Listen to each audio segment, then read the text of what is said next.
Thank you. I'm really honored to be here today to share whatever knowledge I can pass on to you. And I'm going to do things the way I was taught.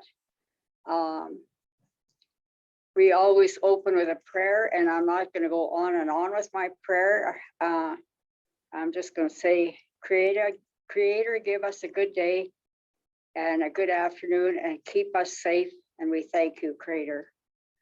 And as my personal history was mentioned, it's traditionally our way to introduce ourselves as I'm the granddaughter of Frank and Emma Gottfredson on my dad's side, Andy and Faustine Manuel on my mom's side, and my mom and dad are Gus and Millie, and I'm married to Peter Sasakamus, who's a Cree.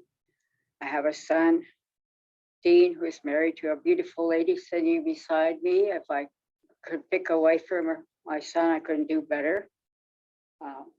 Our daughter that lives with us yet, because that's our way. We keep our kids, if they need to stay with us, they stay with us. And I have 3 beautiful granddaughters, all married and doing well, all well educated. 4 great granddaughters, and yoo-hoo, little grandson this May. And I welcome you to the unceded land of the Kamloops Indian Band. And I want to talk a little bit about our culture. We normally open up with a smudge, and it's very simple. We traditionally just took smudge, threw it on the fire or on our stove or whatever, and offered it up to the Creator. We believe the smoke goes to the Creator, and whatever prayers we say go to the Creator. And our traditional dress of the Shuswap people was very simple. We wore buckskin clothes with fringes, and the only decorations on our clothes were porcupine quills and shells that we traded with the coastal Salish people. And our dances told stories. We had the Pinto Horse dance, the Welcome and Sad dance, the farewell song, and all of our things told a story. Our dances told stories. And my grandmothers and my mom and dad, they went to residential school. My grandparents didn't talk very much about it, especially my paternal side of the family. They never talked at all about it. But my maternal side of the family, my grandmother and my grandpa. My grandmother, when she got together with their friends, they would say things like, I wonder what they were doing when the nuns would come to our room and tell us to stay in bed and don't get up, even if we have to go to the bathroom. And she would stand there at the door and watched until it was safe for them to go to the bathroom or whatever. And they often wondered about it. And then the next day there would be a child missing, and they would say, where did they go? And they said, oh, they ran away. And you have to understand, in those days, my grandmother's days especially, and my mom's day too, there was no way of communicating except by mail. And so the families never ever got notifications of their kids running away or anything. And years later, they found out that it was otherwise. And they talked about the hard times and the food. Every person at residential school spoke about the food. And the one thing that my parents and my grandparents said was they learned how to work at the residential school. The boys learned how to ranch, they learned how to farm, and they learned how to do carpenter work and stuff like that. And their day started at 6 in the morning with a prayer, a bowl of porridge, and a glass of milk. And lunchtime was a bowl of soup and a slice of bread, and supper time would be potatoes and bread. And basically, they farmed on all of the residential schools. They had cattle there that they raised and sold, poultry, pigs, and everything. And the kids learned how to attend to do all of that. And the girls learned how to sew and how to clean and how to cook. So they learned those skills at the residential school. They had 2 hours a day for schoolwork. So when my dad and my mother, when they left school, they had the equivalent of about a grade 4 education. And I'm so proud of my parents because they competed and spoke and dealt with all levels of government in a real professional way. They put to shame a lot of our people who have gone to university and stuff and try to talk. And I'm really proud of that. And it was through hard work and that they got where they were, and they taught us to work hard, be self-sufficient, self-reliant, self-respecting. That is our traditional ways. The schools were built to take the Indian out of the Indian. That's basically what it was. And they succeeded in a lot of ways because we lost our language. We lost a lot of our true traditions and culture.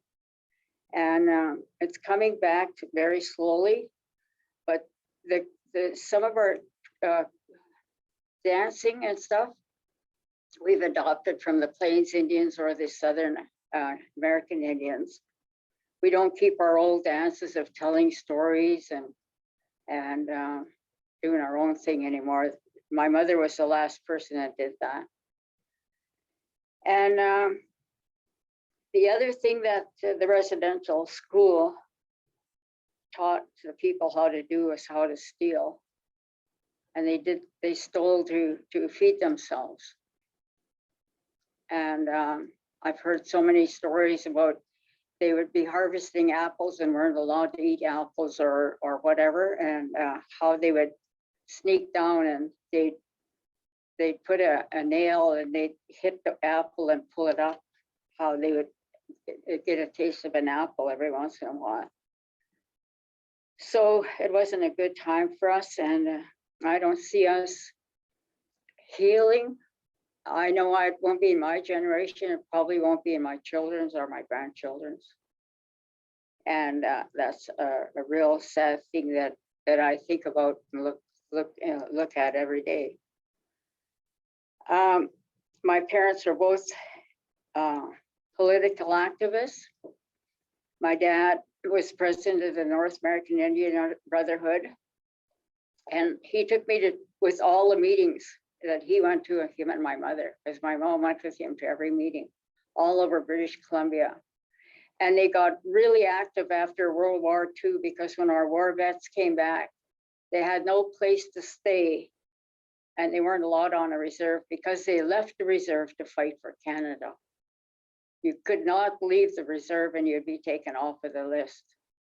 So a lot of our World War I vets and World War II vets were misplaced and taken off the banned list and on the reserves. That is one way of getting us off. The other way was when a woman married a non-Native person, she was taken off of the list. And in my case, I didn't lose my status as an Indian, but on my Indian card, I went from a Shuswap Okanagan Indian woman to a Cree woman. I am not a Cree woman. And two of my sisters married non-Native men, and they were taken off of the list. And a lot of our women that married non-Native, that could be Métis, it could be Japanese, Chinese, white, whatever, they were taken off of the list, and their children were taken off. But if my brother married a non-Native woman, I don't know if it's correct to say Caucasian or white or whatever. And I've never been one to be hung up on political correctness, pardon my language. They gained all the rights, and their children gained all the rights. And that was the beginning and the birth of the BC Native Women's Society in 1968. We started fighting the government from 1968, and in British Columbia, women were the first ones to tackle that problem. We were the first ones to bring it up, and we were the first ones to start fighting. And we were at a national conference in Montreal, and then Ontario women and Quebec women joined in. And then the next conference, the Maritime women joined in Northwest Territories and Yukon. And the last women that joined across Canada were the Prairie people, because they're matriarchal and they were not very political, but they did join up. And in British Columbia, the BC Native Women's Society got a little grant. We hired, God, I think 7 or 8 students, university students, as a summer job to go and do surveys all through British Columbia.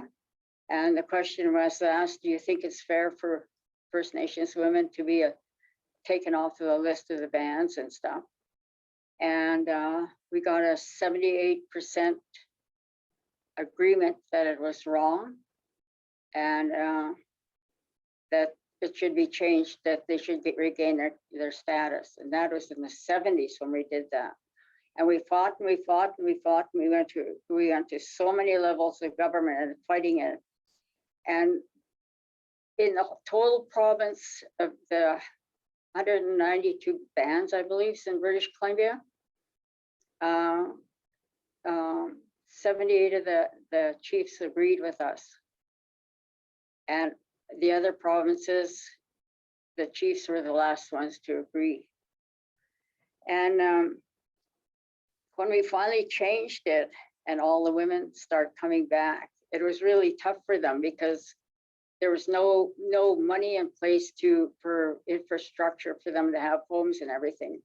But they were happy to get their status back, that they were where they were belong. And when we were taken off of the list, it not only affected our status as a First Nations woman, but it affected our opportunity to be put in our father's will or our mother's will. We weren't allowed that. We weren't allowed to hold land in the band. We were not even allowed to be buried in the band. So that was horrible what our women went through. And Bill C-31 has changed. It wasn't the best that we hoped for. We wanted all of our children and grandchildren and everything to be reinstated, but they would only let first generation of children to be back. And the other thing that really made a difference in our territories was the Indian chiefs of British Columbia after World War II started to fight to change the Indian Act so that we could get the right to vote in government for the federal government and the provincial government. The province of BC gave us the right to vote before the federal government did. And we fought the federal, my dad was president of North American Indian Brotherhood, and every chief in British Columbia got together and fought for the right for us to get the vote in 1960. And we got the vote in 1960, and British Columbia fought for it, and the rest of Canada was allowed to vote to all the reservations across Canada. And that was the efforts of our BC chiefs. And I want to make a comment about our political bodies on the reserves. Prior to the contact, we had hereditary chiefs who were taught from the day they were born that they were going to be chief, and they were mentored by the elders, and they were brought up with all of the values and all the teachings and all the culture and everything of our people. And that went on until in our band, the last hereditary chief was Chief Louis. And Chief Louis never had a son to take over. So the hereditary chieftainship stopped with him. And as it was with a lot of bands. And then we got into this non-traditional way of having a vote and everything. And we've been doing that for years. And in the early years, and I can remember my grandfather talking about it, the Indian agent from the early 1900s till 20s, they'd call a band meeting, and they most of the people spoke our language. And he would go around and he got to know some of the people, and he'd say, you're chief and you're counselor and you're counselor, and that was it. Then they finally started voting, and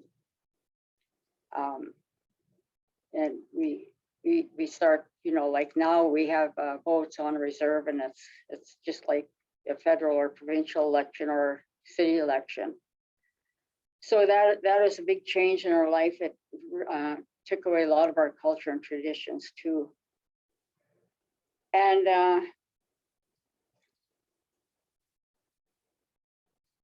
talking about the vote, I was very, very fortunate growing up. I had a lot of elders take a liking to me and taught me a lot of things besides my grandparents.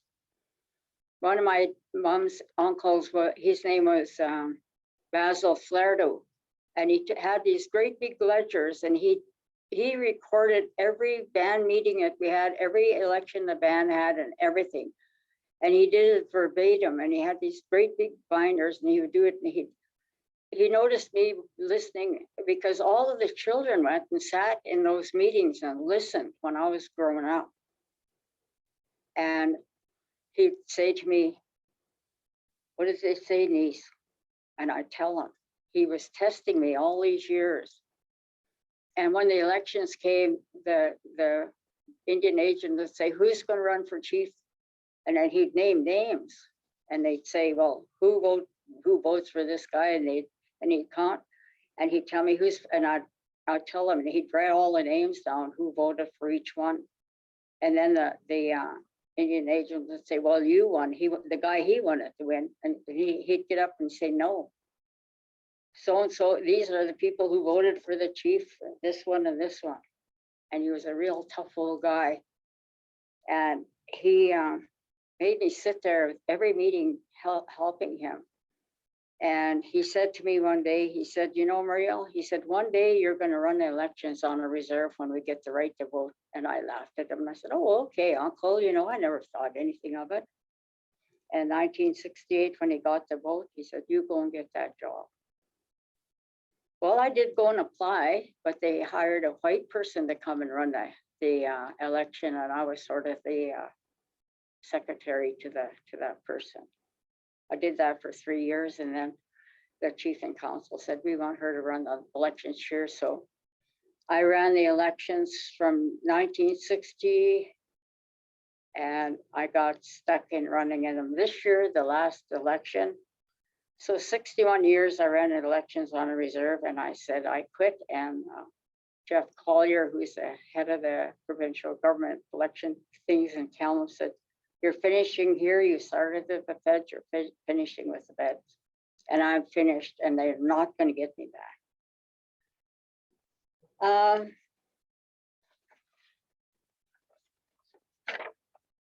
I just wanted to say we were very resilient, and we were very smart in the way we dealt with a lot of the things that happened to us.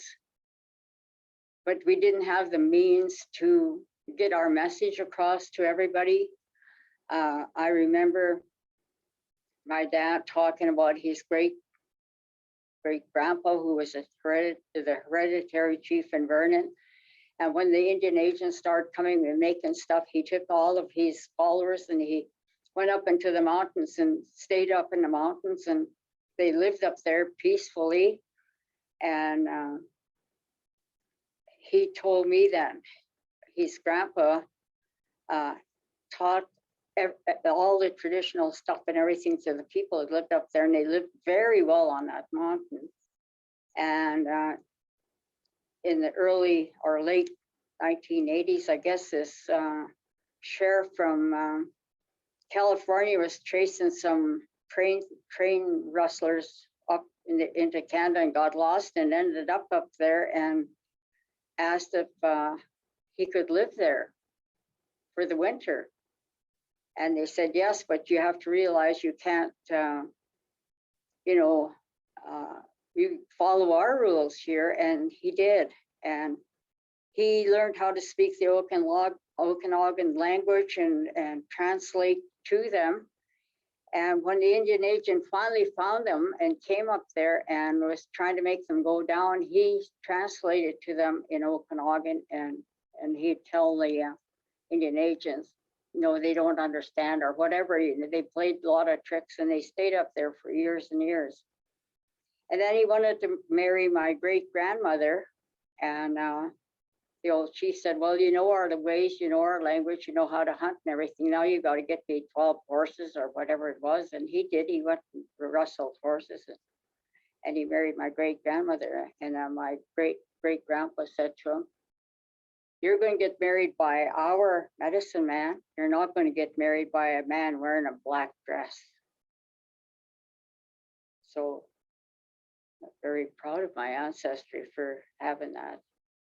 And I want to close and say thank you for this opportunity. I hope I shared some information with you that you may use or need, and I'd be very honored to come back and even in this little office for the staff to do talks. And I want to do some quotes. What kept our people going and alive and well was humor. And I know in my granddaughter's biography, I was called a badass. I didn't know what the heck. I got to tell you the story. This lady came and interviewed me. She was a university student, and she was of Black descent, and was asking me all kinds of questions. And I told her, and then next thing I know, I was number 1 out of 10 of the badass women in the interior here. And my daughter said, hey, you got number 1 badass? I said, who the hell is talking about me? Like, I got really upset. And then they told me, and I thought, oh, holy crow, that's quite an honor, like being called a badass. I never thought of myself that way. But anyway, I just want to leave you with a couple of quotes from some chiefs that I really respected and honored. And there was a lot of old chiefs that I really respected and honored and got to know. Andy Paul from the island, Chief Dan George, Chief Simon Baker, James Gosnell, Guy Williams, a lot of chiefs. But I remember being at a meeting, and this top bureaucrat from Ottawa asked Simon Baker, Chief Simon Baker from Squamish, are you at the top of the totem pole? And Cy Baker looked at him in the eye, and he said, no, I am not. I'm at the bottom. I hold up my people. And in another meeting, my dad was asked, how do you measure your leadership skills? And my dad looked at him for a long time, and he said, I measure my skills by the weakest member in my band. And I thought that was pretty awesome for those chiefs to say. Now, if you ask the chief, they'd probably brag and say, well, I got 10 houses or whatever. I'm not criticizing them, I'm just stating a fact. And I got to tell you a little joke, just to have a chuckle from you. This First Nations woman was a professional, and she worked in a big corporation, was climbing up the ladder, and her 16-year-old daughter was getting out of line, and she couldn't handle her. And she said, you're going to go and stay with your grandma all summer long. You're going to learn from your granny how to pick berries, how to look for roots, how to tan and hide and bead and all that stuff. And you're going to come back a different person. It's okay. I want to go to my grandma. So she goes, and her and her grandma get along really well. They're doing berries, they're doing all this stuff. And she says to her grandma, says, Grandma, can I have a party? It's the end of July. My friends. And she said, yeah, what are you going to do? She says, well, we want to, play dance, you dance and sing and have pop, chips and pop. And she said, okay, that's good. But remember, you're not going upstairs. You're not going in the bedrooms. You stay right in this living room. I'm sitting in the corner and I'm going to read and I'm going to watch you all night. You don't do anything bad. Oh, Grandma, we won't. And then she says, okay. She says, I'll be sitting right here. So she says, oh, Grandma, can I go and have pizza with my friends? And she said, oh, sure, my girl, you can go. But remember, you come back, right? And your party's stopping at 10. I know, Grandma, I know. So away she goes and she comes downstairs and she has short shorts on and a sheer blouse, no bra. My girl, you can't go out braless. That's not right. See-through blouse. Ah, Granny, get with the times. I'm showing off my rosebuds. And she took off and she come back. Her grandma's sitting in the corner with her beading, looking at them. And she walks in and she has short shorts on and sheer blouse. And she says, oh, Granny, what you doing? Go get dressed decently. If you can show off your rosebuds, I can show off my hanging baskets. Have a good day. Thank you. Thank you. Thank you, Muriel. Thank you. Oh. If you want to get along with Indians, you let them tell you a joke. And I use that word loosely. I know people think, oh, I'm sorry. I'm giving my daughter-in-law my stuff. Thank you so much, you guys. Have a wonderful day. Thank you. Have a good meeting. Thank you very much. We'll be Thank honored you. to have you again. Thank you. Thank you. Take care. Bye. Okay, so we're going to do a territory acknowledgement, and then we will pass it over to somebody from the ministry, Pam McGrendel, to do the opening, and then Tom, and then we will bring it over to Len to take us through for the rest of the webinar.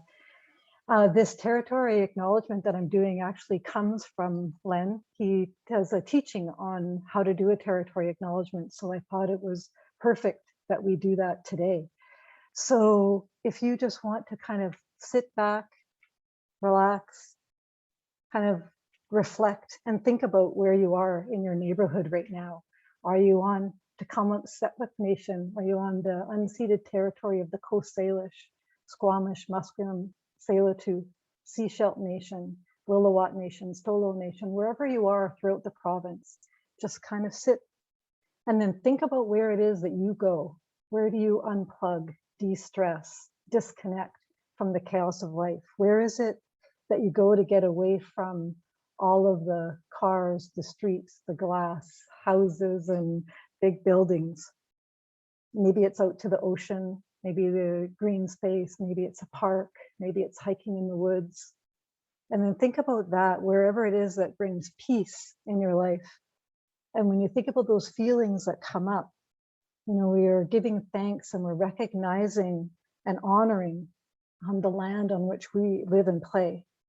And it's also our way of honoring and recognizing all of the First Nation communities that have protected and have been stewards of this land since the beginning of time. We're recognizing and honoring the First Nations that continue to defend the landways, airways, waterways, and that we enjoy so much. So this territorial recognition is, you know, a professional way that we can do to advance, you know, and cultural safety and humility and honor the Truth and Reconciliation's calls for actions for our particular sector.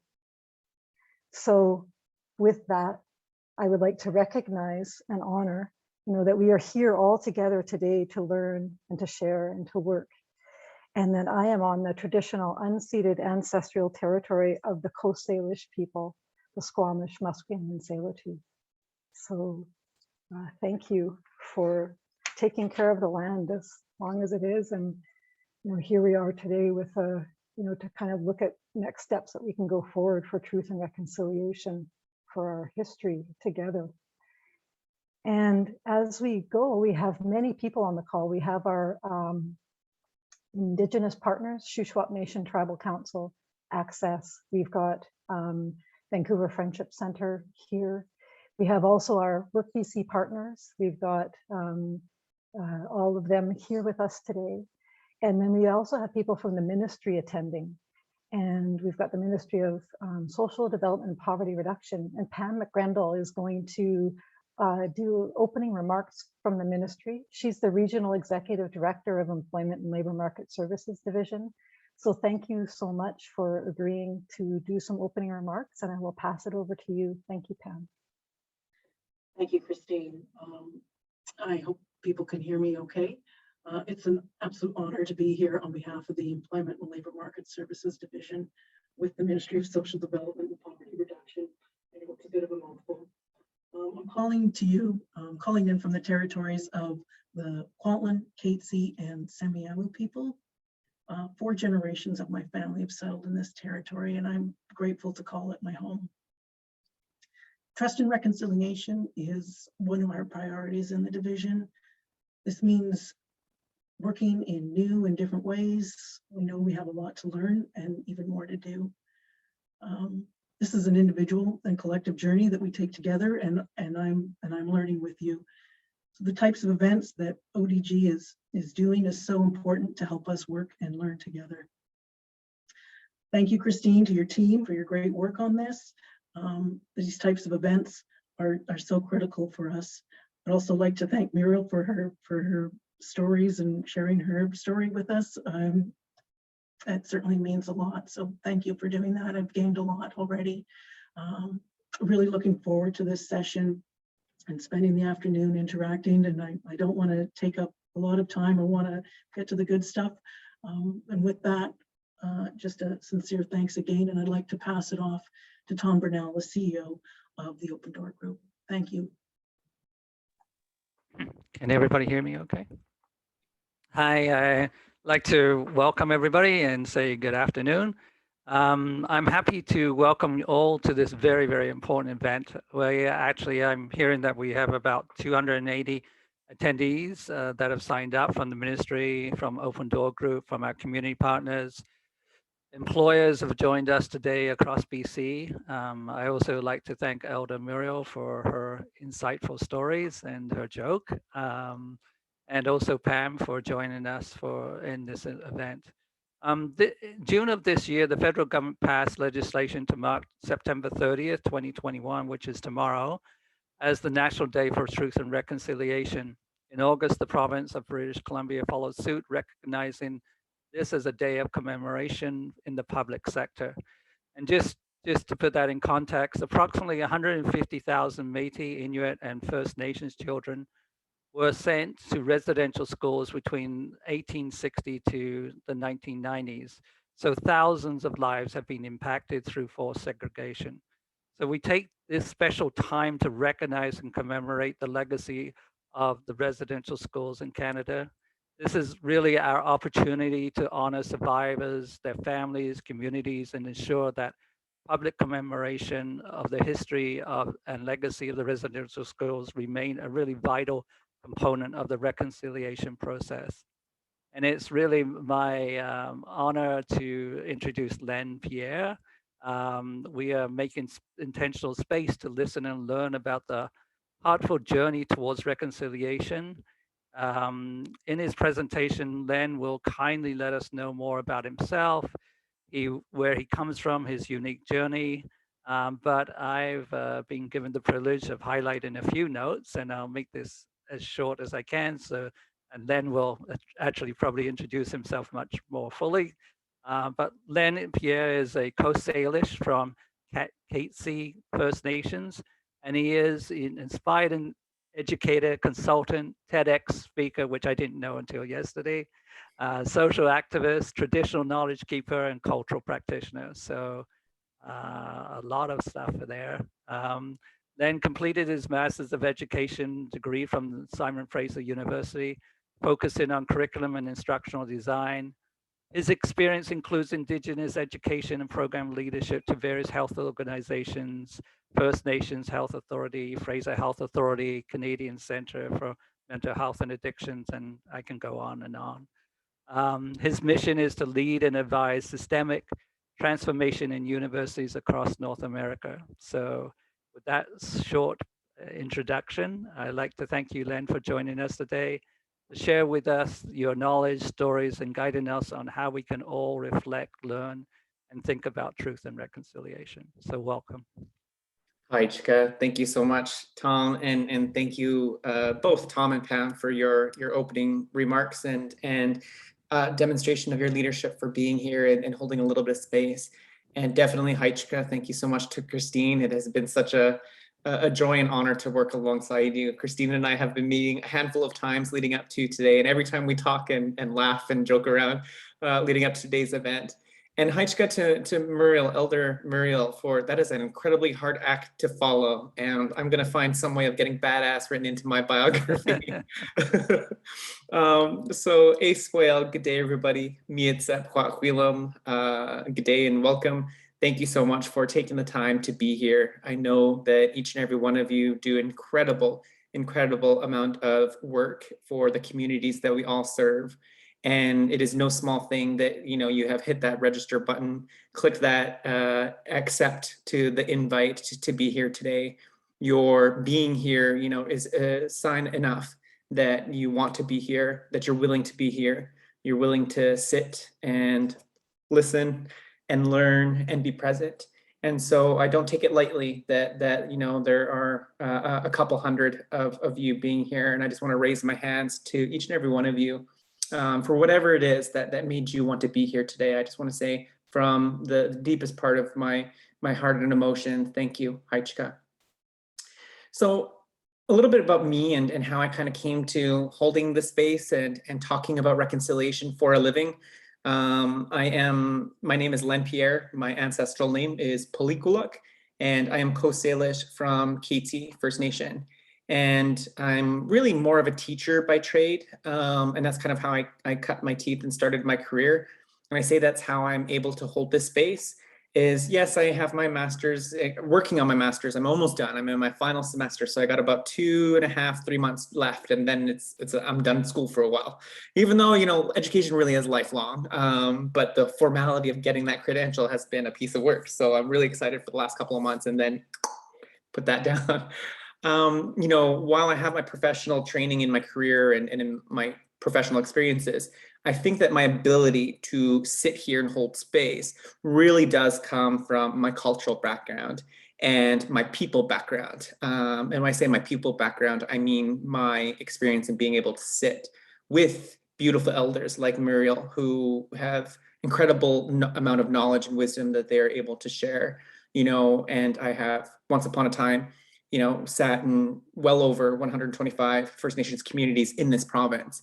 And I think that when I sit here and hold space and speak, I speak from the heart, and really want to demonstrate that everything that I'm sharing about reconciliation today really is not just Len's worldview or my professional research on reconciliation in Canadian systems, but really it's more of the stories that have been shared with me. That's how I'm able to hold this space. All the other, you know, the master's degrees and the credentials that I have really are just, you know, something to stand on. But the flight, the making this move forward and come to life, the evocation of the space that I'm able to facilitate comes from experiences in working with my own communities. So I say I'm an educator by trade because I think it's important that, you know, we all have professional identities, right? And a lot of the time when I'm holding a significant amount of space, meaning there's like 200 other eyes, no, that'd be 400 eyes, you know, looking at me, you know, what gives this guy this right to be here for us to listen to him? You know, I think that it's important that I be transparent in who I am and where I come from and how I'm able to hold this space. You know, when I started my career, I wanted to be a teacher. Actually, I wanted to be a social worker. I wanted to work in, you know, Indigenous communities by supporting, you know, their social emotional well-being. But when I graduated, I had a really hard time finding funding for school to attend to a 4-year program to be a certified social worker. So I ended up finding this program for child and youth care counseling because it was an expedited program, so really intense. It was like a boot camp, and I completed it within 1 year after graduating high school. So I literally graduated from grade 12 and then went into 1 solid year of college. And then right out of college, I applied for a job in child and youth care counseling within the Aboriginal Education Department in the city of Surrey. So I worked in the department, and I was working from kindergarten to grade 12, supporting hundreds of Indigenous learners on my caseload and some of their most, dire needs, students who were in crisis. And I remember, I was 19 years old. I'm 35 today, in case you're wondering. So it wasn't too long ago, and people were always like, "Oh, Len, you look so young. Len, you look so young." So imagine when I'm 19 years old, I probably look like I was 12, walking the high schools as a staff person, and principals were always like, "Excuse me, aren't you supposed to be in class?" And I'm like, "No, sorry, I work here." And they're like, "Oh my God, okay, sorry about that." I'm like, "It's okay, happens all the time." And I made a lot of friends with incredible teachers at the time. And I would go into these teachers' classrooms to go check on my students, check on my learners to see how they were doing.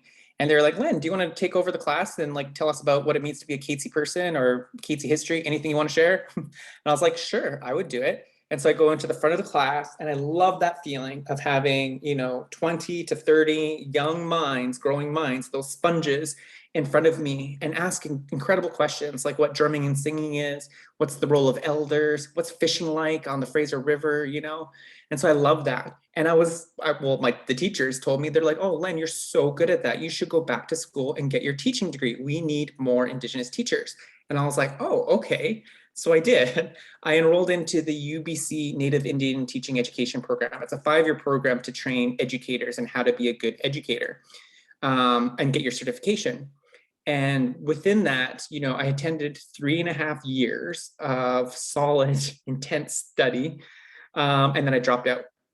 I dropped out of this 3.5 year, educational journey. I was halfway there, and I just like, I left. But I felt like it was for a really good reason. I left UBC after 3.5 years because I took one course, and one course was called Communication for Educators. And I fell in love with the idea and the art and the science of communication. And I fell in love with it so much that I had dropped out of UBC, and I was like, okay. Also at the time, I was a really big, actually, no, I still am today, a really big Oprah Winfrey fan. And like, I'm crazy. And I loved Oprah so much that I thought I would get into television and radio broadcasts, because I thought in my mind that I would be like I would be like some version of Oprah Winfrey, but for Indigenous folks. And I love the idea of just being in front of a camera and inspiring the masses and holding space for my community and being a role model and sharing stories, because broadcast really is like this, amplified version of having your own classroom. So I graduated from that broadcast program and never once got a broadcast job, because something interesting had happened at the time, that the entire kindergarten to grade 12 curriculum went through a transformation in British Columbia. Because I don't know if any of you remember this, but do you remember any Indigenous history or culture being taught in elementary or high school? No, me neither. Actually, there was like a little bit. You know what? There was in grade 4, there was a whole paragraph in social studies textbook, a whole paragraph that talked about First Nations people. And then in grade 10, that paragraph was a whole page. And then at the same time, there was a whole page of Indigenous history. My social studies teacher said he wasn't even going to teach it because he had a bad encounter with an Indigenous person. So that whole page was totally overlooked. So, there was a really lack of education awareness.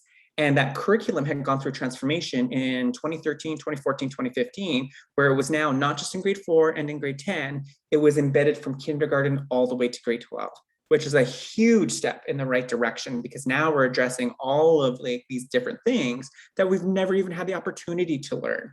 And that's part of today's conversation around reconciliation, right? It's just how we've been restricted from the opportunity to engage in learning. So anyway, when that curriculum transformation had happened, teachers were freaking out. They were like, "I don't know anything about Indigenous people. I know nothing about Katzie people, and now it's a part of the curriculum."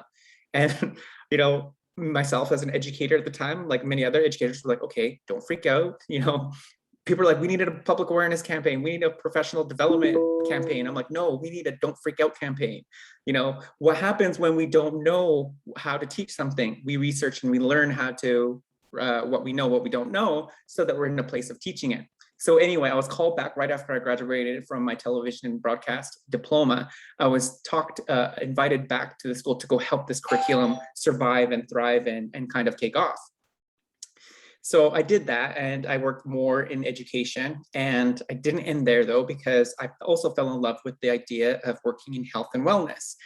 And working in health and wellness was a growing passion of mine, because I find myself to be passionate about my own health and wellness, being involved in fitness and yoga and healthy eating. Right now I'm trying this vegan diet, but before that I've been a keto person for like the last 4 years, which is the complete opposite in my mind. Anyway, and my partner works for Kwantlen First Nation, which is just outside of Fort Langley. And she has been managing their entire health department for the last many years. And, you know, like we all do, we come back and we have dinner with our significant others and we talk about what happened at work. And she would talk about the coolest things, like, oh, they're implementing like youth suicide prevention programs, you know, all of these incredible Indigenous specific programs. And I was like, oh, I want to do work like that, right? And then because, you know, back in my experience being a child and youth care counselor, I was having like kindergartners throw shoes at my head every other day, right? So like I wanted to find a job in health, but all my background was in education. So I had no idea how I was going to go from education to healthcare. And then I found a job posting by the First Nations Health Authority. And it was the most, you know, the coolest and grooviest job description I've ever seen. It was a position called an Indigenous Wellness Cultural Designer position. And I felt like, I hoped and prayed on that I was going to get this job. And I felt like the creator, the universe, was listening and just went, here you go, Len, here's that job. Remember that job you're asking for? Well, here it is right in front of you. And I say that it was cool and groovy because it had the most unique skill set that you needed to work in the healthcare system. Number one, you needed to have a background in education, which I did, you know, mind you, 3.5 years of it. Actually, no, lots of experience too, being a counselor. Number two, you needed to know what it meant to be a cultural person. You needed to know your history, and you needed to know, you know, the residues left behind by colonialism, which I do because I've been Indigenous my whole life. And then number three, you know, you needed to have a firm grasp of how our healthcare systems kind of worked. And I totally lied and put it on my application. And then I got the job. And that moment transformed my life, not just my life, but my career, because I was hired as a sex educator and a harm reduction educator to transform curriculum, healthcare curriculum, population and public health curriculum, so that it embedded Indigenous knowledge and values into its core curriculum. And then I had the opportunity of traveling the entire province, all 125 that I've had the opportunity to meet out of 203, and sitting with elders, sitting with knowledge keepers, sitting with chief and councils, hearing about their hopes for the future, the atrocities of the past, you know, stories of endearment, stories of survival, stories of thrival, and, you know, concerns for the future as well. So I kind of come with this tremendous amount of experience, and still it's not enough, you know, to be able to share stories with you that have been shared with me from thousands of Indigenous brothers and sisters and matriarchs and patriarchs and elders and knowledge keepers. That's really my professional resume and how I'm able to hold this space. And on the topic of reconciliation, you know, as my learning continues, and I want to honor and recognize that all of our learning is always going to be continuous. And even as somebody who teaches this for a living across North America, I'm always in a state of learning. Muriel was the third elder I've had the opportunity to learn from today. First thing this morning, I was also on another webinar with an elder, a CM, a leader in Coast Salish territory. His name is the Honorable Stephen Point. He used to be the Lieutenant Governor for British Columbia, and has now recently been appointed the, what has he been appointed? The Chancellor for the University of British Columbia. And he was on a webinar this morning that I was listening in on. And he talked about the importance of land in a time of truth and reconciliation. And I was mind blown at, you know, his conceptualization and his ability to teach other people about how important land is to us. And he said, you know, we as Indigenous people, and this is something I learned on my own too. I learned, you know, what it means to be a human being is to be a human being of the land. Because I'm not strong in my language, like Muriel mentioned this morning or earlier this afternoon, that we are in the process of reclaiming our language.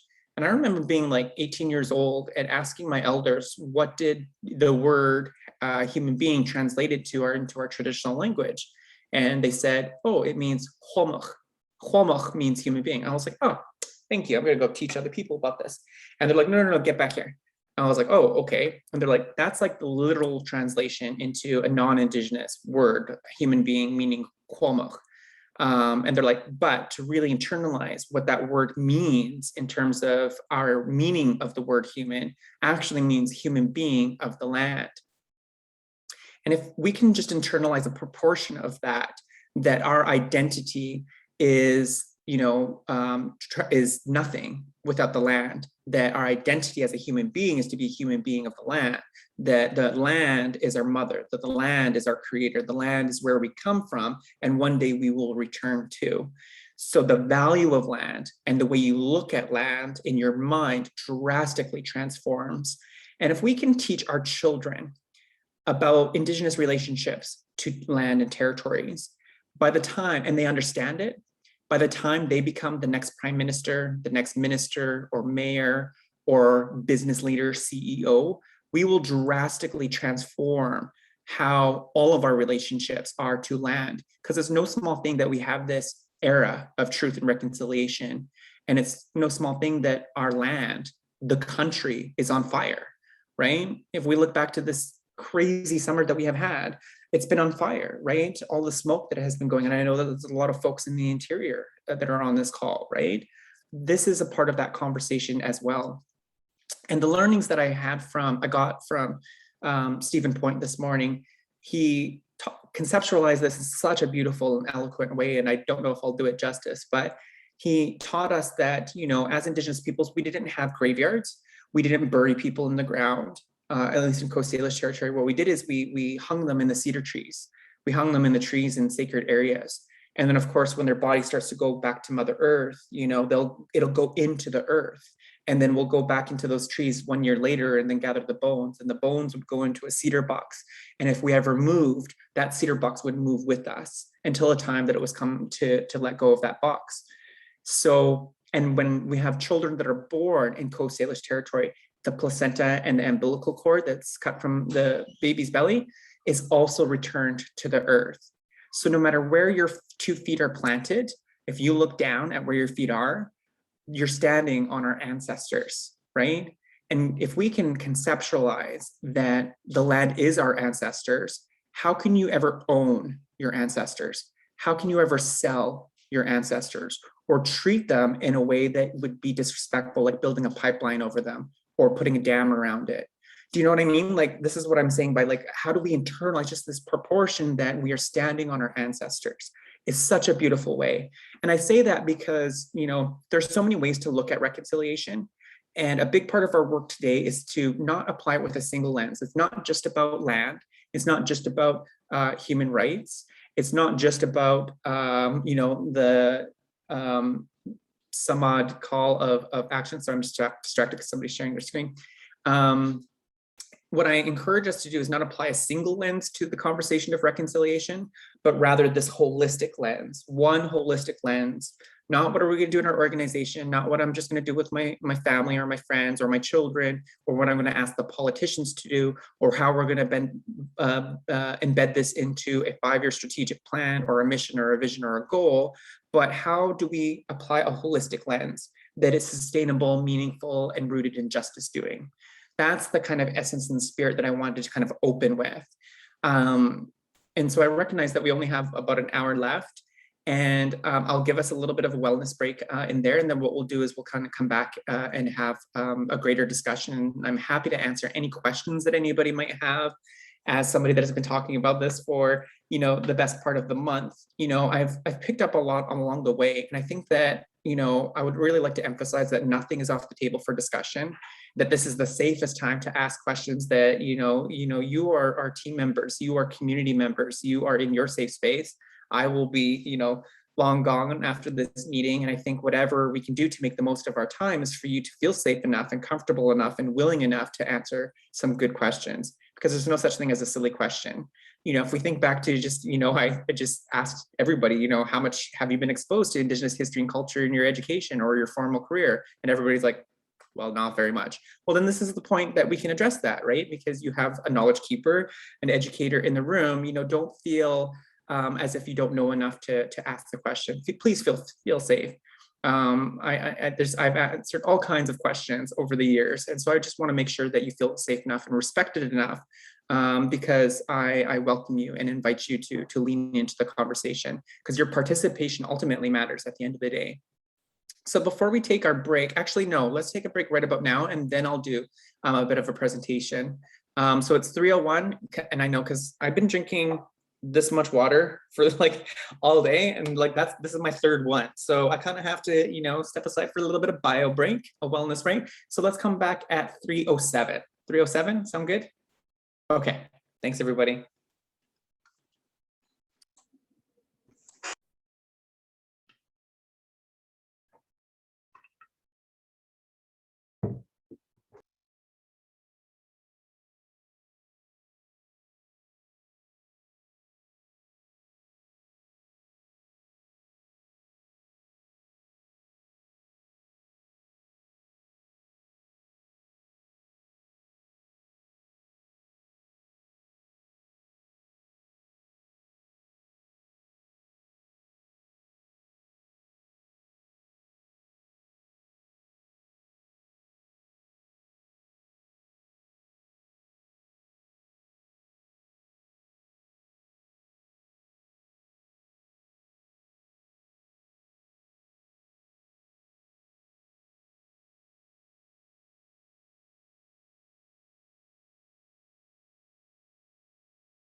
Just about another couple of seconds as folks kind of make their way back to their device. I'll give it another minute because I see lots of empty chairs and blue screens. Not blue screens, orange screens. Is your background orange?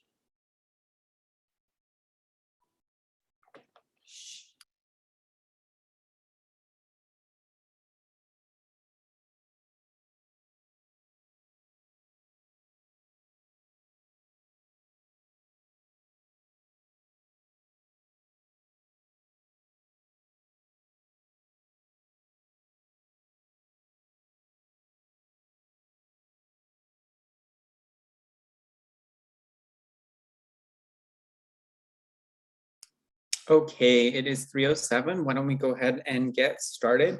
Thank you for that. It's been a long day of sitting, at least for myself. I see some of you are at places of your work, so I just need to stretch my legs for a little bit.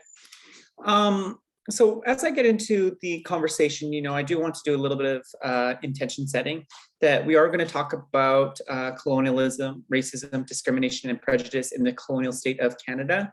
And we do need to have those conversations, as uncomfortable as they are. They are the truth elements that we need to unpack before we even talk about reconciliation or where reconciliation can exist for ourselves. But as uncomfortable as they are, they're necessary. They're absolutely necessary. And I want to honor and recognize that it puts us in this place of vulnerability too, especially if you feel like you're very new to this conversation. And if you feel a little bit of vulnerability in the next 60 minutes, absolutely just letting you know that that is okay. It's the humanity in you. And part of this work is journeying from our mind to our heart. And so I want to say that that is a good place to be if you're sitting in this place of vulnerability. And I don't know if there's any Brene Brown fans out there, but Brene always talks about the power of vulnerability, right? But what we need to do is called deep on our courage. That's a Brene Brown quote, to really kind of sit with this and then learn from it to help expand our social perceptions. My promise to you always, though, is I will never leave you there. I don't want to, it's not all doom and gloom.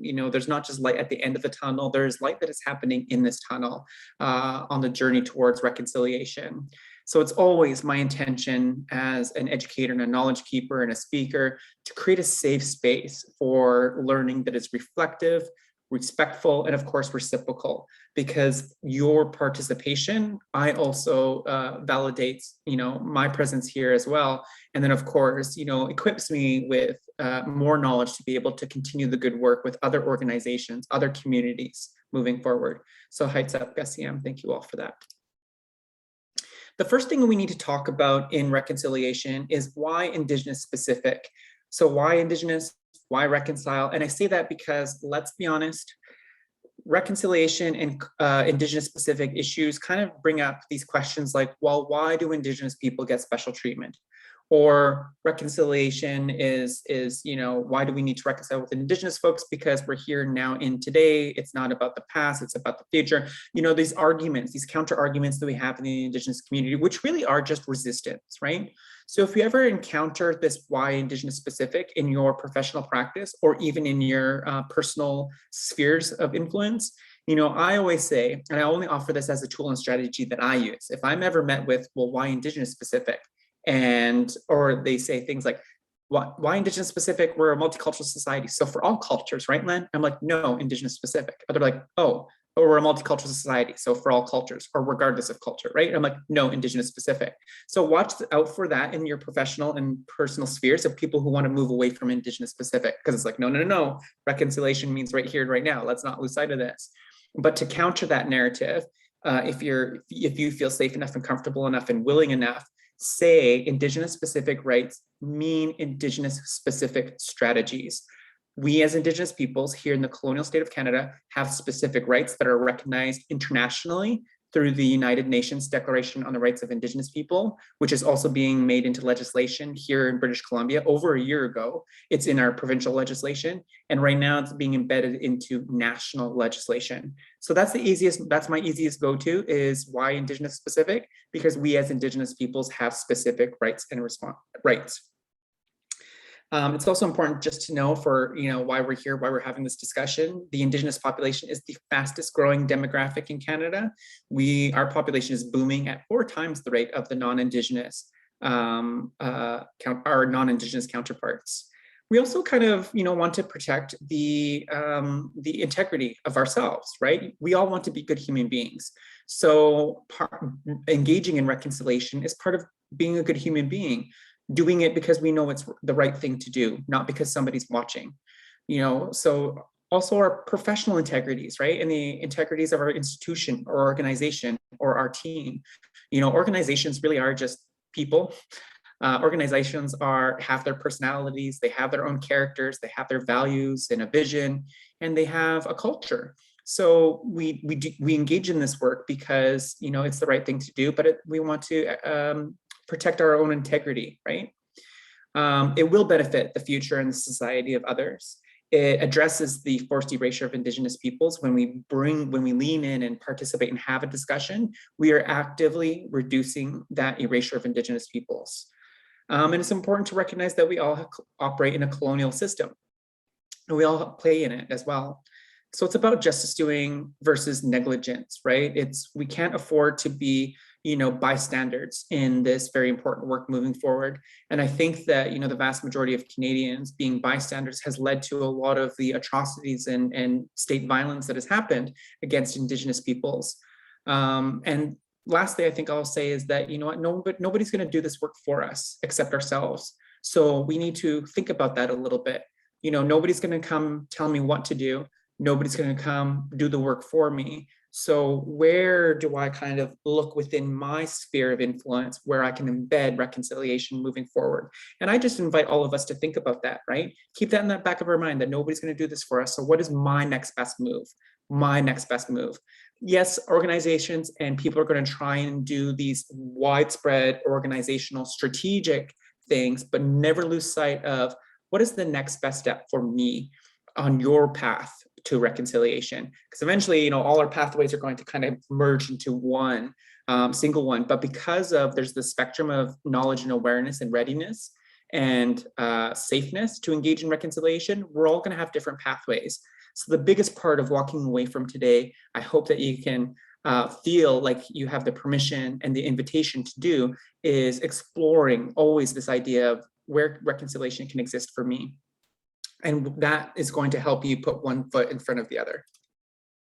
So how did we get here? How do we get to this little thing called reconciliation that is actually a really big thing? I think that the way we got here, and it must be talked about more and more, and what we're actively trying to reduce with the new inaugural National Truth and Reconciliation Day, is this thing called the passive acceptance of suffering in the colonial state of Canada. And I say that part of it is this passive acceptance, but part of it is also very passive ignorance, that Canada did not want you to know what had happened in your own backyards. Canada did not want you to know that, hundreds of thousands of children had died, or that millions upon millions of people had died as a result of, biological warfare or mass murder, right? That doesn't sound good. That doesn't feel good, because that's our own country we're talking about. But within that, passive acceptance, passive ignorance, what we're really seeing that we're trying to reduce through reconciliation is this linear seeing ourselves, and then of course viewing the other. So the self is reflective of us in our own mind and our own perspectives, and the other is the Indigenous peoples, right? We see our experience is we're watching, observing the experience of Indigenous peoples. This can no longer continue. This is what will perpetuate harm moving forward. If we do not find the opportunity and engage on our own pathway to reconciliation, this will not change. And this has driven a lot of the harm that is seeing. And our fates are really joined in this regard, right? If we can't get Indigenous peoples back onto the path of access to health and wellness, access to financial abundance and security in this country, and just pure validation of the atrocities that we have all endured, reconciliation will be very, very much more distant, and will have, some implications on our relationship between Indigenous people and non-Indigenous people moving forward.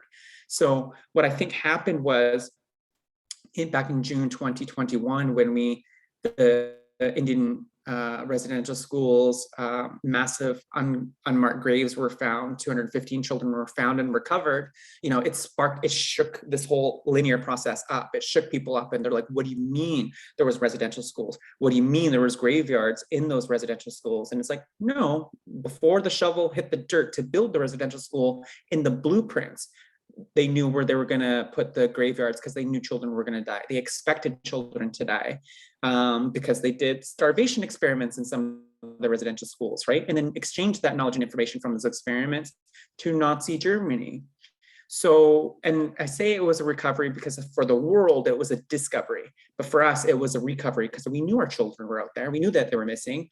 Often our own children were burying their siblings in the middle of the night because the child had died. And the children didn't even know because it was in a bag, in a blanket.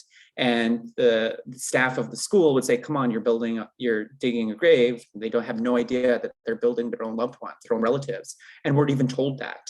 And what Maria was saying today would really broke my heart as a parent, right? I'm like, if the only way of communication is as a letter, and you don't find out until months, years later that your child has passed without your knowledge, is so heartbreaking. But those unpacking the truth, has really kind of changed this linear thing. So the thing that we want to do is move away from this linear model of the passive acceptance of the suffering of others, and really strive towards this new reconciliation relationship, where there's this knowledge system of going back and forth. Things are much more reciprocal. Yes, Muriel and many elders are sharing their story today and tomorrow, but what are we going to do with that knowledge? What are we going to do with that truth moving forward, right? And then you do it, and then it kind of goes back. It's this give and take. And I say that reconciliation is a relationship. It's not a destination. It's not a strategic plan. It's not an objective. It is a relationship. And I say that to be a little bit more accessible to us too, because I think that we get freaked out by what we got to do, what we got to pay for, or how we got to show up when we have to reconcile. And it's like, no, we don't freak out. When it's like you come home and you see your husband or your wife, maybe you do, I don't know. But, really seeing it as a relationship, right? A very new relationship, depending on where you are, right? And there's no such thing as the perfect relationship, but there is such thing as a healthy relationship. So think for a moment, think about your relationships with your husband, your wife, your partner, your significant other, your children, your parents, your boss, your coworkers, your best friends. What are the ingredients required to have a healthy relationship? Can you put that in the chat box for me? What are the ingredients required to have a healthy relationship moving forward? Because that's what we're going to want to mobilize in the spirit of communication. Absolutely. Honesty, trust, respect. Oh my gosh, whoa. Oh, but you see, these are all elements, right? These are the things that we're kind of looking towards, right? Yes, and this is where the holistic lens for reconciliation will come through too. Balance of power, right? Openness. Love this. ARE, accessibility, responsibility, and engagement. Love it. Absolutely. When we think about it as a relationship, it's like, oh, okay. And who is the relationship with? Absolutely, it's Indigenous people, but it's also Indigenous knowledge, meaning the truth aspects, Indigenous content, and of course, Indigenous communities, right? Those are the things that we want to build the relationship with. And if you feel like you don't have a relationship, start with the content, start with the history, start with the research areas. And you don't know what you don't know, but there are a lot of resources. Type in what I should know about reconciliation in Canada in the Google box, and there's going to be probably about a year's worth of knowledge and links for you to start investing in, right? Once you get through the content pieces, start to look for the people places. Where can you engage and learn from Indigenous people? Because you don't want to just have Indigenous people just nonstop teaching you. You have to show up to do your own learning too. Do your own research, do your own reading. I don't read a lot because I read and write so much for school. I do a lot of videos and podcasts because then I can sweep, I can mop, I can, do a workout, I can run on the treadmill, those kinds of things. And there's a ton of resources out there today to start your learning journey. Then you'll kind of get to the people places where you're investing in relationships and you're being in community, you're going to powwows, you're going to culture nights in downtown Vancouver and attending marches and demonstrations and those kinds of things. So to also talk a little bit about how we got to this moment, and how do we get to that place of reconciliation, that direction of reconciliation? I say that we do need to talk about socialization, because I think that people, want to get straight to the reconciliation. And it's like, no, we have to talk about the truth aspect first. And the truth is relatively hard. This is the hardest part to swallow, because we feel like we're misinformed and we're not really aligned with where we need to be. And it's like, okay, that's okay, and I validate that, because Canada hasn't given us what we need to be able to be validated. And I share that because we've been socialized as Canadian citizens to not connect, to not be in relationship. That decision's been removed from us, for us. And to paint this kind of picture on how our relationship, we've never even been in a relationship before, we need to talk about how it's been socialized into us. And I found this quote by this amazing leader in our community. He's a Canadian senator. His name is Justice Murray Sinclair. And I don't know if you've heard of him. If you haven't, look him up and watch some of his YouTube videos on reconciliation. It's very inspiring. And share them on your social media channels as well. But the quote goes, when I read this quote, it was like my mind was blown. I was like, "Pugh." And then all the dots started to kind of connect for me on how we got to this place where there's so much anti-Indigenousness in this country. And the quote goes, while Indigenous children were being mistreated in residential schools by being told that they were heathen, savages, pagans, and inferior people, that same message was being delivered in the public schools of this country.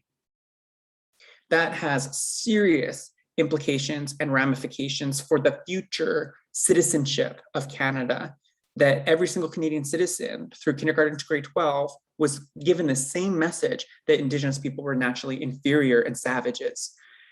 So, and I say this as not just this, because I say this because when we think in the Canadian context, when we see bad experiences of Indigenous peoples, like the lobster wars, which was a year and a half ago, I think, during the summertime. Do you remember this? The lobster wars on the East Coast, the lobster fishermen who were non-Indigenous burnt down the boats and the boat sheds of the Indigenous communities because they thought the Indigenous peoples were catching too much fish, when in fact it was the non-Indigenous fishermen who were catching all the fish, and it wasn't sustainable. And it went like wildfire on the news media channels. And then, of course, we had a young Quebec mother who died in the care of a hospital in the province of Quebec. And she went live on her Facebook feed because she knew she was in distress and she thought she was going to die. She went live, and during her live capture, she captured how racist and violent the nurses were, how we're treating her. They even went over the PA system and were saying some very terrible things from her.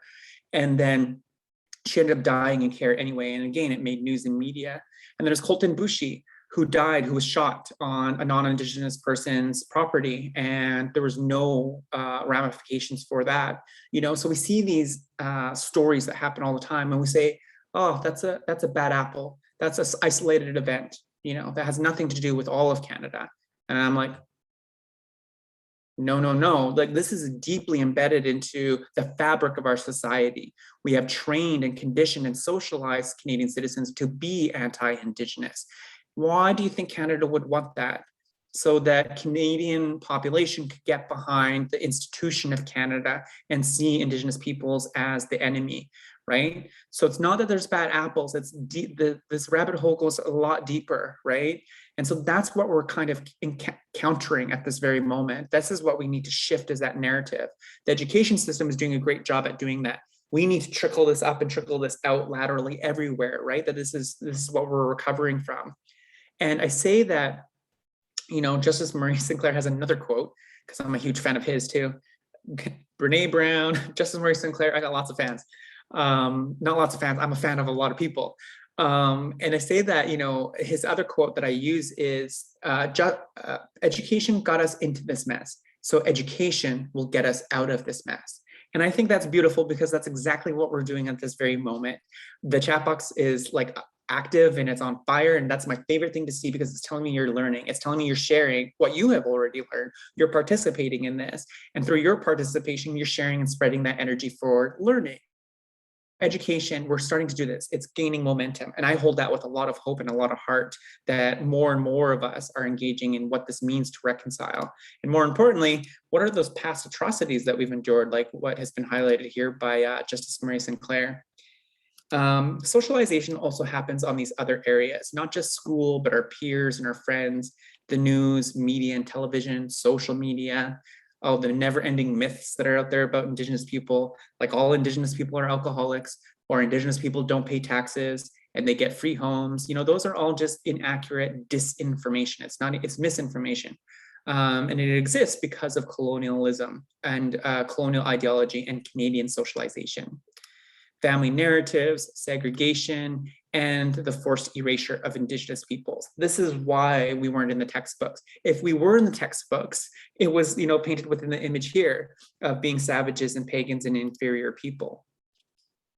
And then, you know, sometimes the imagery or the pop culture is very subtle as well, because how many of these things you've seen before, right? But did you ever look at them on the same light of Canadian socialization, right? We're all familiar with Pocahontas. I'm pretty sure almost all of us are familiar with the Indigenous mascots that are here. Maybe the video here called The Savage. But these two in the middle are the ones that really stand out to me. The first middle center top is taken, an actual clip taken from a Canadian textbook, Breastplate and Buckskin, a Canadian history textbook used for several decades from the 1950s and onwards. It depicts Indian warriors dressed as devils who pranced about trying to scare Cartier. In response, the text claimed, "The Frenchman smiled." So again, this imagery and falsehood of Indigenous peoples being savages. And then of course, as a 90s baby, I'm not a 90s baby, I'm an 80s baby who grew up in the 90s. And I lived for Saturday mornings because what did many of us do, right? During Saturday mornings, we watch cartoons. And I distinctly remember watching this episode of Bugs Bunny.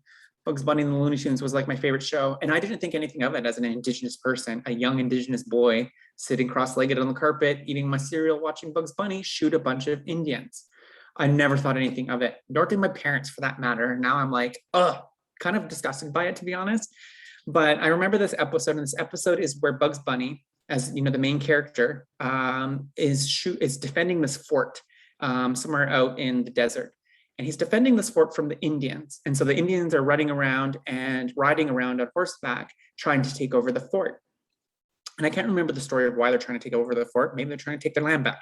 But really, you know, Bugs Bunny in defense of the fort is shooting all of the Indians that are riding by or running by.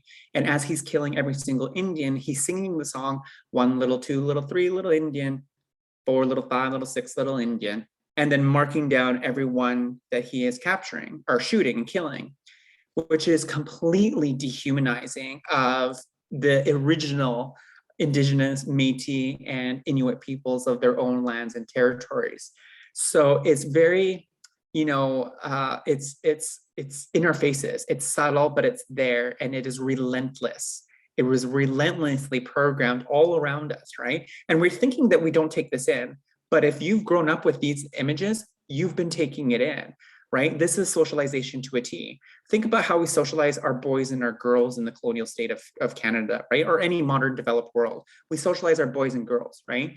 And to get that, you know, watch boys or girls toys commercial, or walk down Walmart or any, you know, major retail store where there's a toy aisle, and tell me that you don't socialize boys into being blue with, you know, action figures and cars, and girls have dolls and Barbies and the aisle's pink. It looks like Pepto-Bismol exploded in aisle 5, right? We socialize that and we accept that. It's no different in how we socialize the country, the entire country, to be anti-Indigenous. Exactly. Maureen said it, blue and pink, blue and Pepto-Bismol. It's also important just to recognize, you know, just how colonial our systems really are. And we think of colonialism as this thing of the past. So watch out for people who say colonization or colonialism, because colonialism is alive and well today, and it's often reflected within these 4 key areas. Not just these 4 key areas, it's in every system that exists in the colonial state. So a big part of reconciliation is realizing that this is part of the truth too, that a lot of our systems are scaffolded by colonial ideology. What is colonial ideology? I say it's, you know, aspects, these are by no means all of them, but these are some of them. So the ones that I've researched so far: aspects of white supremacy, paternalism, systemic racism, exploitation of people and of lands and of resources, assimilation, Assimilation is important because we look at the residential schools and the 6C scoop as mechanisms of assimilation. And we're like, oh, there's no such thing as assimilation anymore, right, Len? And I'm like, no, there is. We still have more children in the foster care system today than have ever attended the residential schools at the peak of its operation. And for those of us who work with children and youth, we know that's a pipeline to prison. It's what we say in the child and youth care community, because if you're a person who's aged out of the system and you have no resources to support off of to give you your basic human rights and basic human needs like food and shelter, you're going to turn to survival crime just to get your basic human needs met, and then you'll be thrown in jail. So that's why we're so overrepresented in the prison system, because of survival crime. Today, we don't call it assimilation. We say it's more like corporate reward for conformity. You know, our large organizations take on an Indigenous department or Indigenous staff people, and yet they don't maintain the autonomy of what it means to run their services, even though it's for Indigenous peoples, because of what's represented on the screen here. And we say, well, yeah, the Indigenous leader or the department or change maker say, oh, I have this idea to provide better services to the Indigenous community, for my community. And we say, yeah, well, we don't really do that before. We don't have the budget for it, you know, and just say no because it goes against the status quo. Reconciliation can't exist in the status quo. It takes a little bit of radical thought, a little bit of radical heart, and a lot of radical action to do the things that haven't been done before, to change the way we've been doing things, to shake it up a bit, right?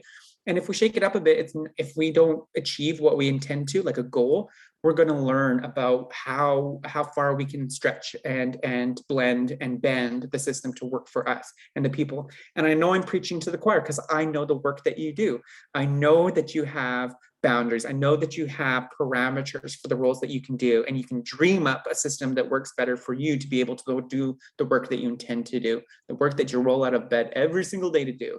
You know, so when we do systems redesign and systems transformation, it's not just for Indigenous peoples, it's for all people, so that we can be more efficient and less reflective of what's on the screen here. Aspects of capitalism and disease. And when I say disease, you know, it's the diseases that aren't experienced by everybody equally, that are often associated with targeted communities or people living in poverty, like obesity or substance use or addiction and overdose, or hepatitis C and HIV, or chronic kidney disease or heart disease, you know, are only experienced by certain demographics in this country. And I think that's a result of colonialism as well. Cognitive imperialism, parochial, gender violence, destabilization, marginalization, and cultural genocide. So we do need to talk a little bit about prejudice and discrimination. I won't spend too much time here. I think one of the things I will say about discrimination is that we need to get comfortable with using the word discrimination. And the reason for that is because as Canadians, we are like, oh, we're multicultural. Oh, we're so kind and respectful, which we are to a degree. But, you know, and I also think that we shoot ourselves in the foot as Canadian citizens too, because I think my hunch is that we teach ourselves and our children that that prejudice is bad. And you're not a bad person, so you don't have any prejudice. So if prejudice ever comes up in conversation, what are you going to do? You're going to go, whoa, prejudice. I'm not a bad person. I can't be prejudiced. And then so what you do is you deny that it exists, right? And it exists within you. So if anybody ever talks to you about prejudice and you just disassociate, we won't move forward. And I say that we shoot ourselves in the foot because the more accurate fact here is that prejudice is natural. It's innate. It's inside every single one of us. It's in you, it's in me, and it is 100% impossible to be without prejudice, because prejudice is internal. They're really just predetermined judgments about other people's cultures, and we're only born into one cultural framework, the framework of our caregivers. And then, of course, you know, we go to daycare and elementary school, and we see people with different colored hair, different colored skin. Their food smells different, and their caregivers speak a different language and treat their children different than how my caregivers treat me. And it's only natural that you're going to have judgments about that, cultural judgments about that. So we need to stop asking ourselves if we are prejudiced and start asking ourselves, how are we being prejudiced in the work that we do, and start to uncover some of our implicit biases. And there's language now that, you know, research and evidence shows that like 95% of our biases are implicit, meaning that we're completely unaware of them. So we need to, you know, explore ways about how we can uncover those implicit biases, because as you've been taken in that relentless socialization, you better believe that you probably have some residues of anti-Indigenous prejudice and discrimination that might exist within you because of socialization. And that doesn't mean that you're a bad person. It means that you've absorbed, this relentless socialization that's been around you. So it's only natural. And I think getting comfortable with ourselves to unsettle ourselves a little bit is a big part of reconciliation moving forward. And I say that because, some people get really defensive, right?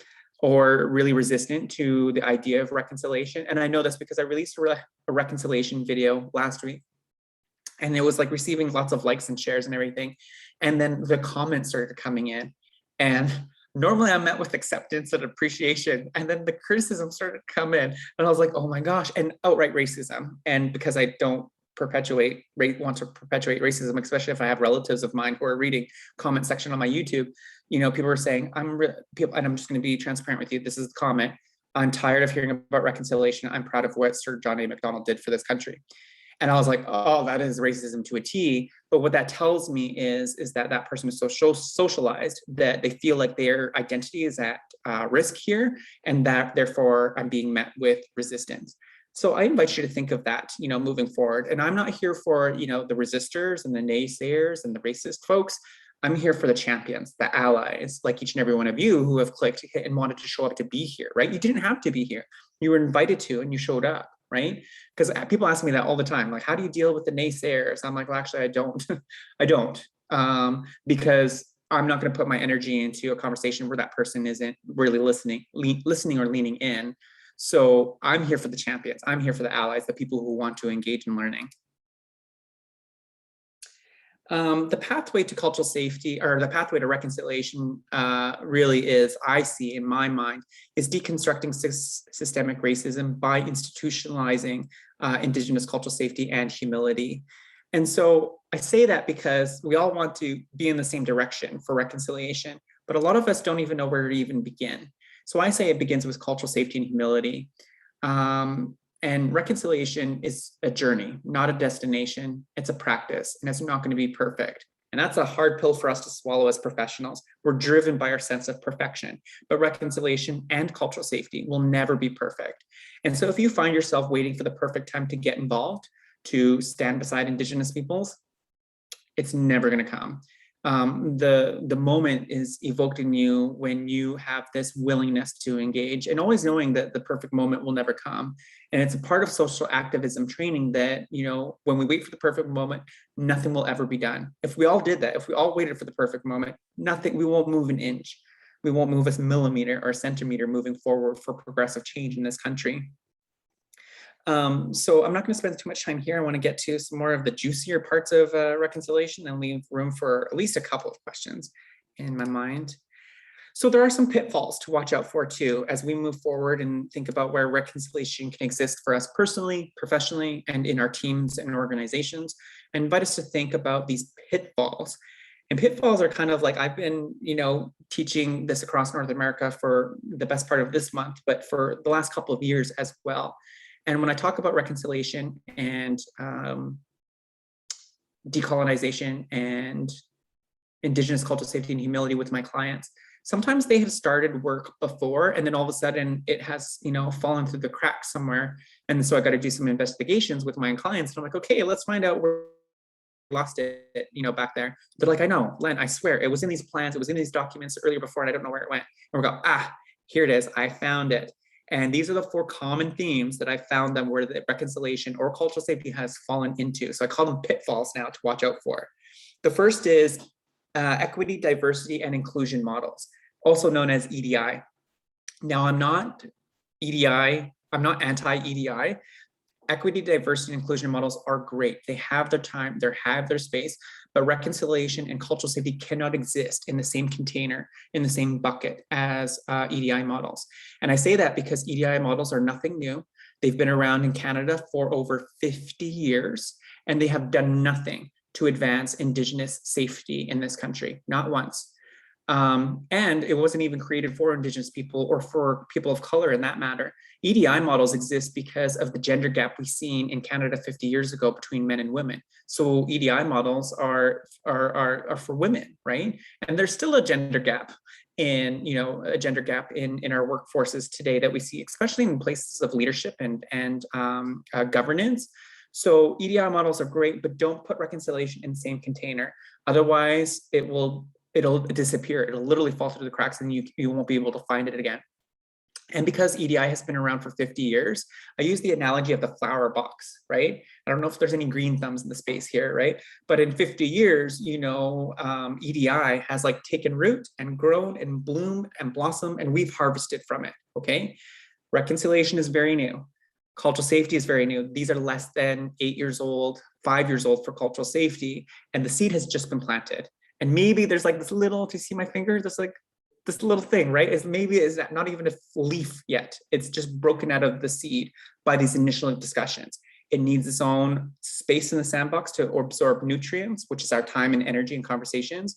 And it needs to be watered with resources, funding, right? Days like National Truth and Reconciliation Days so that it can continue to grow and blossom. And it needs the sunlight and your tender love.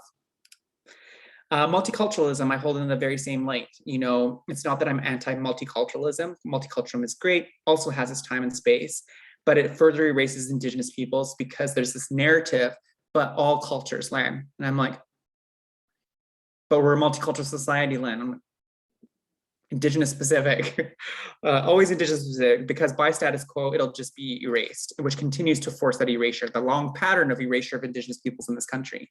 Pitfall number 3. Only focusing on the cultural pieces, you know, the drumming, the singing, listening to elders, right? Doing the foods and the feasts and just celebrating the good stuff without going through the sticky mess first, which is all the truth aspect of truth and reconciliation. No, no, no, no. You as a non-Indigenous person will not truly appreciate culture when it is shared with you if you don't understand what it has endured to be here today and shared with you so generously by folks like Muriel, or folks like myself, or any knowledge keeper you have the honor of meeting and interacting with and giving that gift of culture in return. You'll never truly appreciate it until you've understood what it's gone through, when it was illegal for us to practice, when it was illegal for us to share our language, when it was illegal for us to physically gather. You know, people think physical distancing is a new thing, right? No, it was illegal for us to even gather as Indigenous peoples for, you know, over 100 years through the anti-potlatch ban out of the government's fear of us sharing our culture together. It was illegal for us to cover our windows with curtains or blankets because it meant that the Indian agent couldn't come peek in the kitchen and see if we were gathering. We know what it's like to be physical distanced for over 100 years in this country. So we got to focus on the truth before reconciliation.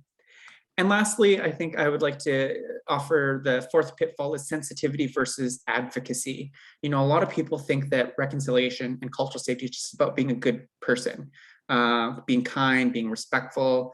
No, we should be those things anyway to our fellow human beings. This is nothing about being sensitive. We're not being sensitive towards Indigenous issues. We are advocating for Indigenous issues, right? That's being the relationship piece, advocacy. Sensitivity is this passive allowing of the suffering of Indigenous peoples. Do you see that connection that I've made there between the, yes, I'm seeing nodding heads. Okay, great.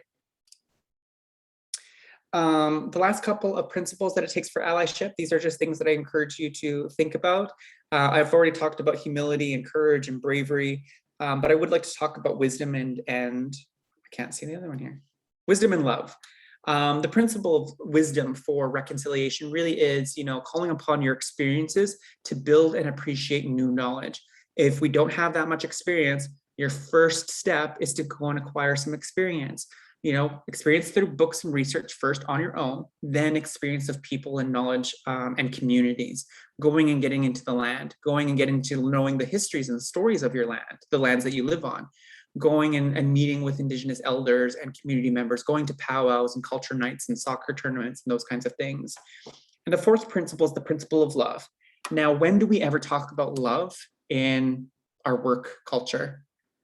It's kind of weird, right? It's kind of awkward and weirdly placed because we think that belongs in a family narrative or an intimate, you know, relationship kind of context. But really, love is an ancient value that has been a law of these lands and territories since the beginning of time. But I know it may bring up weird feelings like, Do I got to go around loving all my coworkers now?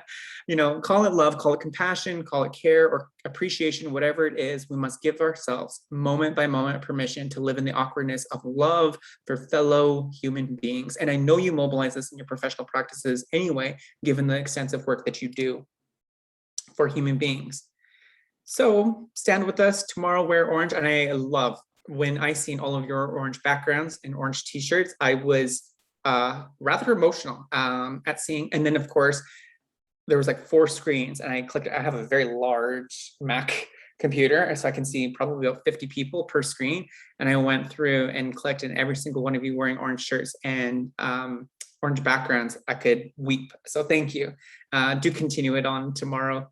Donate to the Indian Residential School Survivor Society. Be brave, start a conversation. People have been asking me for the last 30 days, what can I do, Len? What can I do? And I'm like, start a conversation, and don't underestimate the power of a conversation when you lead one.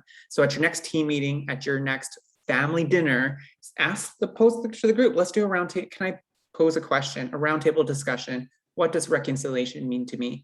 And what will come out of people's mouths will astonish you on how people are internalizing this, how important it means to people. You think it's just you. We all, as human beings, we always think it's about just us, right? We've been thinking on this reconciliation thing, how are we gonna do this? But if you open up that place, that space for discussion, you'll be amazed at how long everybody has been thinking about this, and it will fill up your cup. Take a cultural safety training course, read about the Indian residential schools, buy Indigenous, so buy Indigenous businesses local and specific to your area, and think Indigenous.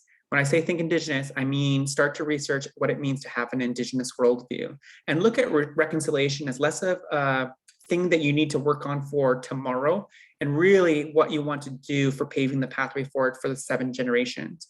As Indigenous peoples, we don't think in 5-year strategic plans or memorial days or holidays and those kinds of things. We think in accordance with the next 7 generations. So think Indigenous. And of course, always your starting point is learning about the traditional lands that you have settled on and share what you learned. So if you are ever in a place of doing your land acknowledgement, and kudos to Christine, the beautiful, eloquent land recognition, opening us up at the very beginning, because I've never heard it. I've written that and never heard another person say that, and it made me so. I'm just picking up good spiritual vibrations today. And so if you're ever replaced doing your own land recognition and you're saying Squamish, if you're saying Musqueam, research those communities. And the next time you do your land recognition, say, oh, I learned this about the Squamish people, and drop a fun fact. Or I learned this about the Musqueam people, drop a fun fact. So your demonstration, your commitment to learning, and you're educating people at the same time with widely available and accessible information. And these are just my last 3 slides, I promise, I swear, and then I'll try and take some questions.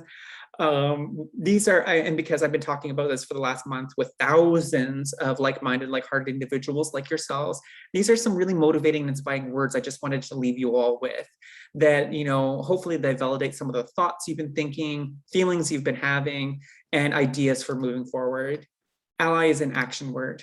Reconciliation is a journey from my head to my heart. We all need to stand up and to be present. How can we use our privilege to reconcile and help others find their own path to reconciliation? The biggest thing we have to do is to learn to sit with our discomfort. It is okay to not have all the answers just yet. People should feel uncomfortable. Learn that it is okay to be learning. We don't want our children to look back at this time and ask why their parents did nothing. So I'll leave you with this quote: safety is not the absence of threat, it is the presence of connection. Thank you all so much. These slides are available on my website at lenpierreconsulting.com. If we close up today's session at 4 o'clock today and you have some burning questions that we didn't get around to in the next 10 minutes, 9 minutes, 30 seconds, feel free to shoot me an email. There's my email. If you would like to continue on another engagement for something else, then there's other means of doing that through my website. Just take a look at contact. But questions I'm happy to receive to myself, because I have a booking person. I have a manager that helps do that. And of course, if you're looking to continue on this learning journey, if you're looking for more moments of learning, I share a lot and promote a lot in my social media channels. So feel free to add me on LinkedIn. I have a consulting circle that's a forum. where you can ask questions, you can engage in a dialogue with other non-Indigenous colleagues who are also interested in this work, so that we can build a community of practice from this big to hopefully this big. And then, of course, I would say that you can also add me on Instagram as well, and Twitter, though I'm still learning how to use Twitter. So with that, I will just pause for a moment and see if there's any questions, comments, reflections.